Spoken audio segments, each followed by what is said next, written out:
You're 47 days in. The sign is still in the yard. Three houses down the street have sold while your parents' house just sat. The open house traffic is thinning. Your agent has stopped returning calls within the same day. And the last conversation ended with the same suggestions you've been hearing for weeks. We just need to drop the price, they say. If you're watching this and any of this sounds familiar, this video is for you. I'm Adam, Senior Transition Specialist, and I want to tell you something that almost no one in my industry will say out loud. When a senior's home sits on the market and fails to sell, the standard answers be patient, drop the price, the market is slow, almost never tell the whole story. The real reasons usually come down to three truths agents won't tell you. So let's walk through them. The first truth is that the price was probably wrong from day one, not by a little, by enough to make the listing dead on arrival. So most families, they set price by looking at Zillow and what the neighbor from across the street sold for a number of years ago. But an algorithm doesn't know that the kitchen has been updated since 1992. It doesn't know about the small leak in the bathroom or that the electrical panel is still original. So it can't see what a buyer sees when they decide to have an inspection. If you watch my pricing video, you already know that you already know about the deferred maintenance math. So a $700,000 house that needs $200,000 worth of work is really a $500,000 house, not 700K. So nobody's willing to pay $700,000 for a excuse me, nobody's going to pay $900,000 for a $700,000 house. So the math is real, but here's where it gets a little bit darker. So here's a tactic in my industry and it has a name. We call it buying the listing. So here's how that works. A family interviews three agents. The first two gives honest, well-researched price. Let's just say one agent gave 625,000, another one says 640,000. Now the third agent comes in and tell your parents that their house is really worth $725,000. Big smile, glossy marketing booklet, confidence. Your parents are flattered. Of course they sign with that agent. They got the highest number. What they didn't know is that the agent never believed the $725,000 was real. The agent knew that they'd come back in about 3 weeks to ask for a price reduction and probably a second price reduction in another few weeks. That's buying the listing. So the agent bought the contract by overpromising on price upfront, fully intending to grind your parents down once it is too late to switch to somebody else. So warning signs to look for: if one agent's number is meaningfully higher than other agents, that isn't enthusiasm. It's a sales tactic. And by the time your parents figure it out, the listing was already stale. The agent has lost their attention, and the home was burning through its most valuable window the first 21 days. Here's the third truth, and this one is delicate. There is a massive difference between wanting to sell and actually being emotionally ready to sell.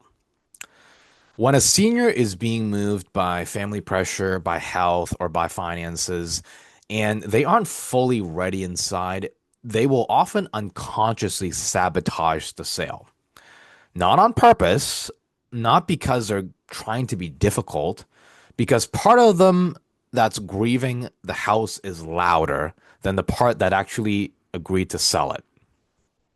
Let me tell you about a real seller I worked with. So her mother passed away in the house next door a few years before. Logically, she knew that it was time to move. We had a clear, written, step by step plan. We agreed on it together, and she wanted to sell. But every time we got close to a milestone, something happened. Like, for instance, photography photo day got pushed back. Now, the house wasn't ready. The morning when we were ready to go live on the MLS, she suddenly needed her brother's opinion. A brother who hasn't been involved in this entire process since day one. So every step forward triggered a step sideways. So in retrospect, these weren't logistical delays, they were stall tactics. The emotional weight of leaving the neighborhood, leaving the house, and letting go of her mother's last home was simply just too much. So she clung on to any and every obstacle that she could find or come up with. So if your parents have been on the market and you're watching and you watch the delays and days just pile up, this might be the real story. This might be the real reason. So, and it's not their fault. It's grief wearing a logistics costume. When these dynamics aren't managed by somebody trained to see them, the entire relationship between the family and the agent breaks down, and I see this constantly. Expired listings, sellers and agents who stop speaking, showings refused, advice ignored, weeks taken off the market just to escape the stress. Underneath it all is the same thing. People, your parents, sometimes you, reaching the end of what they can emotionally hold. This isn't a character flaw. It's the predictable behavior of anyone under that much pressure. And it's why I never blame a senior seller for what looks like difficult behavior, because 9 times out of 10, no one ever managed the conditions that produced it. Here's where it can get generally dangerous. If a seller has already accepted an offer and then emotional pressure causes them to back out, they're not just losing the sale, they're breaking a legal contract. They can be sued by the buyer. I've seen this happen. A peaceful transition turns into a legal and financial nightmare, and almost always the crisis was preventable if somebody had managed the emotional pressure before it reached its breaking point. If you made it this far, I want to say something important. If your parents' home sat on the market and it failed to sell, it's not a failure on their part. It's not a failure on your part either. You haven't been impatient. They haven't been impossible. It's a failure of the system. The traditional real estate model was not built for this.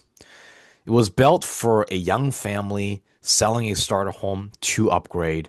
It was not built for seniors letting go of 40 years of memories while two adult children disagree about timing and a partner navigates grief.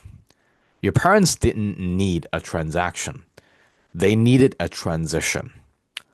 And almost no one in my industry is set up to give that to them. So what does it look like starting over the right way? So three things need to change. Number one, the price is set on real numbers, not Zillow, not the agent's ego, a defensible price that accounts for the actual condition of the home and the actual buyers in the actual market. Number two, the emotional dynamics gets handled before they become obstacles. We don't pretend the grief isn't real. We plan around it. Sometimes that means slowing down. Sometimes that means involving a sibling. Always it means honoring what your parents are letting go of. And three, the logistics gets taken off your parents' plates entirely. The decluttering, the staging, the small repairs, the contractors, all of it. Their job is to tell us what to keep. Everything else we handle. That's a transition. And it almost never produces a sign that sits in the yard for 47 days. This is the principle behind the safe passage system I built for families I work with here in the greater Boston area. Three pillars, the same ones that we just walked through. Translate what your parents are really saying because every delay has a fear behind it. Concierge the logistics so nobody's overwhelmed and so the emotional weight doesn't get loaded onto the listing.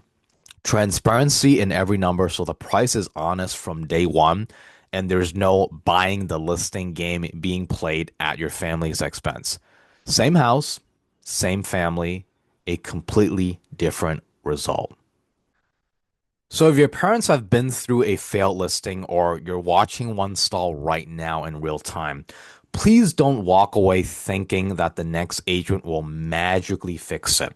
The next agent, if they're using the same playbook, will produce the same result. I offer a free, no pressure strategy session, about 30 minutes on the phone, where we look at what happened, identify what really went wrong, and map out a real reset. So there should be a link somewhere to book a call with me. Your parents deserve better the first time. Let's get it right this time.